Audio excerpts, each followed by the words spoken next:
Now we will do equilibrium constant question in which the value of K is very large. When I say large means it has a value greater than 10 to the power of 4.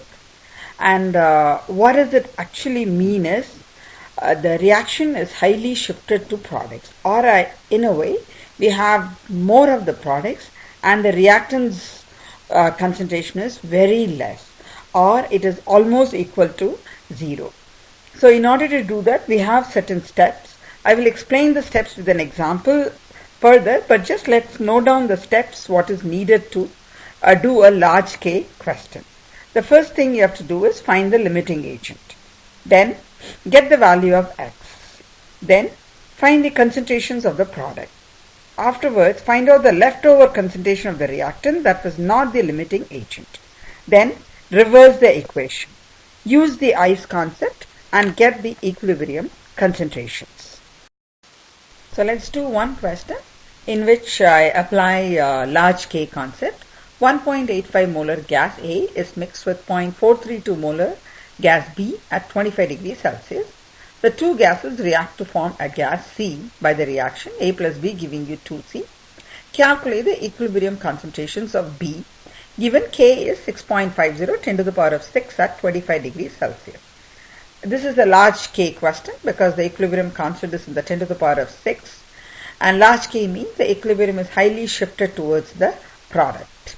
So the concentration of the reactant is almost 0. And the first step we do in this, as we just learned, is find the limiting agent.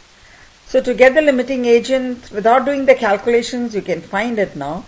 I am mixing 1.85 molar A with 0.432 molar gas of B. So for 1.85 molar gas, I need half of that amount in the form of B. So I need close to 0.9 molar B, and I have only 0.432 molar B, and hence the limiting agent is B. So once B gets consumed, the reaction will stop. So the next step was to get the value of X. How do I get the value of X? As I said, the reaction is highly shifted towards the product. One of the reactant will be almost finished. And since the limiting agent is B, I can assume that all of this B gets consumed. Or the value of X is equal to the concentration of B here. And the value of X is equal to 0.432. So from the value of X, I can get the concentration of C. That's 2X, 0.864. And I have to get how much of A will be left over, because all of the A would not have reacted, and the amount of A left over will be concentration of A minus 2X, that's equal to 0.986. So far what we have found is I have a concentration of A as 0.986, B is 0 and C is 0.864. But this is not the equilibrium concentration. Here we have made an assumption and made the concentration of B equal to 0. But that's not the case. So we have just done only 4 steps. We will go to the 5th step now. So the 5th step was to reverse the equation. So the equation becomes 2C giving you 2A plus B. And we have learnt earlier that once you reverse the equation, the equilibrium constant should be 1 over the original equilibrium constant, and therefore the new equilibrium constant becomes 1.54 10 to the power of negative 7. So now I can apply the small k concept. So use the ice concept and get the concentrations of A, B and C. So from step 4, we know the concentrations of A as 0.986, concentration of B as 0 and concentration of C as 0.864.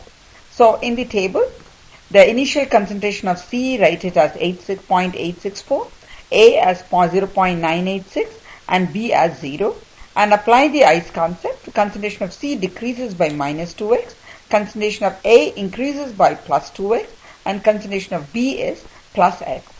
And then substitute it into the equilibrium equation and apply the small k concept now. That means the x is small, and therefore 0.864 minus 2x can be written as 0.864, and 0.986 plus 2x can be written as 0.986 only. and substituting all the values, and when you get the value of x, I get it as 1.8 put into the power of -7, and that is the concentration of B. And you notice that the concentration of B is very small, but it is definitely not equal to 0. So this is the method where I used small k, large K, both of them.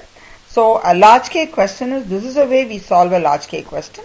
We start with large K, then get the limiting agent, get the concentrations, then you apply small k and get the concentration of equilibrium concentration of for whatever reactant product they have asked.